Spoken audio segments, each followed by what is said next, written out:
अब थोड़ा आगे बढ़ते हैं और हमारे साथ अब go India stocks dot com के फाउंडर राकेश अरोड़ा जुड़ गए हैं, जिनके पास 25 साल से ज़्यादा का अनुभव है। उनसे बात करते हैं। Rakesh ji, good morning. आज सबसे पहले बात करते हैं एक ऐसे सेक्टर की जिस पर आपकी अच्छी खासी पकड़ भी है, सीमेंट स्टॉक्स। यहाँ पर कुछ आपके हिसाब से मार्केट प्राइसिंग करने की कोशिश कर रहा है क्या? क्योंकि आज अक्रॉस द बोर्ड, आज ही नहीं 3-4 दिन से across the board cement stocks में एक रैली दिखने को मिल रही है। और जी सीमेंट एक सिक्लिकल सेक्टर है। और सितंबर अक्टूबर के बाद से डिमांड पिकअप होना चालू करती है और जून तक काफी स्ट्रांग रहती है। तो पहले ये बोला जाता था कि सितंबर अक्टूबर में स्टॉक खरीदें और फिर मार्च में बेचें, तो आई थिंक वो ट्रेंड अभी भी थोड़ा सा विजिबल है। सीमेंट प्राइसेस बॉटम आउट हो चुकी हैं, तो हो सकता है कि थोड़ा सीमेंट प्राइस इंक्रीजेस भी खबर आती रहे। तो सपोर्ट है यहाँ इस लेवल पे सेक्टर। ओके, सपोर्ट है। आपकी कोई प्रेफर्ड पिक्स होंगे क्या इस बास्केट में?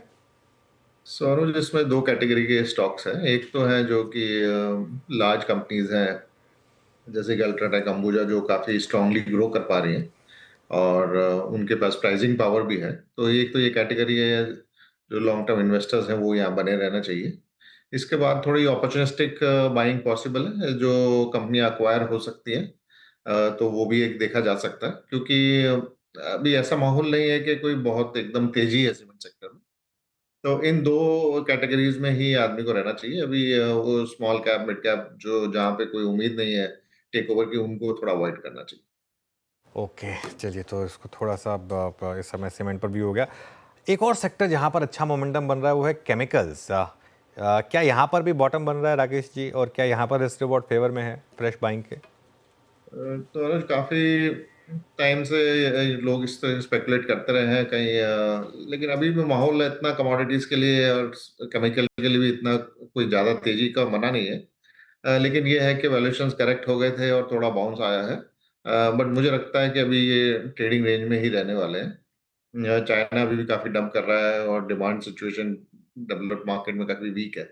तो मेरे हिसाब से जो ग्लोबल सेक्टर्स हैं उनसे थोड़ा सा अभी दूर रहें तो ही बेटर रहेगा।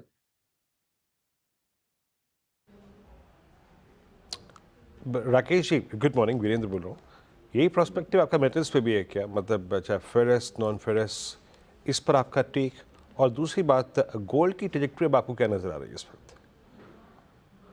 तो मेटल सेक्टर भी एक, जैसा मैं बोल रहा था कि ग्लोबल सेक्टर से थोड़ा दूर रहने की जरूरत है, क्योंकि कोई विजिबिलिटी नहीं है अभी चाइना को लेके। और डेवलप कंट्रीज में भी इंटरेस्ट रेट कट की बातचीत चल रही है। हालांकि रिसेशन अभी बेस केस सिनेरियो नहीं है, लेकिन अगर ज्यादा रेट कट होता है तो उसका मतलब है कि इकोनॉमी खराब कर रही है। तो मुझे लगता है कि मेटल सेक्टर अभी थोड़ा एक रेंज बाउंड रहेगा। मे भी हो सकता है कि स्टील वगैरह बॉटम आउट हो गए हैं और एल्यूमिनियम वगैरह 1-2 महीने पहले बॉटम आउट हुए थे, उसके बाद एक तेजी से दौड़ के आए थे। बट यहाँ पे एक रेंज में ही रहने वाले हैं। तो मुझे लगता है कि ट्रेडिंग बेट्स पॉसिबल है, लेकिन अभी कोई तेजी का रुझान यहाँ बन नहीं रहा है मेटल स्टॉक्स में। और जहां तक गोल्ड की बात करें, गोल्ड में भी काफी अच्छी अपन ने तेजी देखी है। क्योंकि सेंट्रल बैंक्स काफी जोर शोर से बाय कर रहे थे, स्पेशली चाइना हो गया, इंडिया हो गया। ये सब रशिया के ऊपर जो सैंक्शंस लगे थे, तो उसके बाद काफी कंट्रीज ने अपने आप को डाइवर्सिफाई किया है, यूएस डॉलर रिजर्व्स से थोड़ा गोल्ड में शिफ्ट हुआ है। बट ऑफ लेट वो बाइंग जो है वो थोड़ी स्लो डाउन हो रही है। तो गोल्ड भी अब एक लेवल पे पहुंच के मुझे लगता है कि थोड़ा अभी यहाँ पे कंसोलिडेट करेगा। बहुत अच्छा मूव दे चुका है। यहाँ कंसोलिडेशन के बाद नेक्स्ट मूव बनने की उम्मीद है। ओके, गोल्ड में कंसोलिडेशन संभव है। अब आपने राकेश जी जहाँ तक बात कही कि वो सेक्टर जिनका ग्लोबल सेटअप से सरोकार है, उस पर आप बहुत कंस्ट्रक्टिव पॉजिटिव नहीं है इस वक्त। डोमेस्टिक मार्केट्स की जहाँ तक सवाल है, वहाँ पे आपकी क्या व्यू है इस वक्त? कौन कौन से सेक्टर ज़्यादा पॉइज लग रहे हैं अच्छा आपको तेज़ी को अगली स्पॉन्सर करने के लिए? कहाँ तेज़ी एक्सपेक्ट कर रहे हैं आप? तो देखिए, अभी ऐसा है कि इंडियन इकोनॉमी अच्छा कर रही है और डोमेस्टिक सेक्टर्स जो हैं,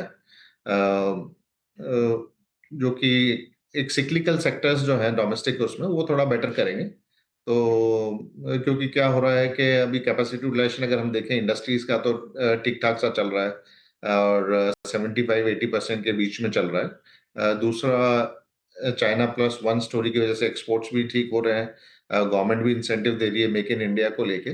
तो ये कैपेक्स रिलेटेड जो थीम है वो अभी मुझे लगता है चलनी चाहिए। और इस कैपेक्स में बेसिकली कैपगुड कंपनीज हो गई या इवन फाइनेंस कंपनीज भी हो गई जो उनको लोन देंगी, और स्पेसिफिकली यूटिलिटीज की तरफ जो फाइनेंस दे रही हैं जैसे आरईसी पीएफसी हो गए। तो यहाँ पे काफी मुझे लगता है कि ग्रोथ अपॉर्चुनिटी अभी बनी रहेगी, और यहीं पे ही इन्वेस्टर्स को बने रहना चाहिए। ओके, अच्छा राकेश जी, अब यूएस फेड को लेकर काफ़ी होप्स हैं और आईटी स्टॉक्स पर काफ़ी लोग बुलिश हैं। आईटी इंडेक्स भी ऑल टाइम हाई पर आ गया है। आपका व्यू क्या है इस समय आईटी पर, और अगर आप बुलिश हैं तो कहाँ पर? मेरे हिसाब से आईटी की रैली थोड़ी स्टार्ट हुई है, क्योंकि एआई का जब से जो दौर चला है, लोगों को लग रहा है कि एक new growth opportunity open up हो गई है, और उसी की वजह से आईटी सेक्टर चल रहा है। मोमेंटम है, थोड़ा बहुत और चल सकता है, बट जनरली अगर यूएस इंटरेस्ट रेट कट करता है तो दो कारण से होगा। या तो इकोनॉमी स्लो डाउन हो रही है तभी कट करते हैं, तो अगर उसका इम्पैक्ट आईटी कंपनीज की डिमांड में भी मिलने दिख सकता है। तो मुझे लगता है कि हायर लेवल्स पे थोड़ा कॉशियस रहने की जरूरत है। हालांकि मोमेंटम बहुत स्ट्रांग लग रहा है और ये एआई की अपॉर्चुनिटी भी काफी बड़ी है, तो थोड़ा ये रैली और एक्सटेंड हो सकती है अभी फिलहाल। ओके, दूसरी तरफ बैंक्स, यहाँ पर इस समय बहुत ज़्यादा अंडर परफॉर्मेंस है, खासतौर से लार्ज प्राइवेट बैंक्स में। इस पर क्या व्यू बनेगा अब आपका?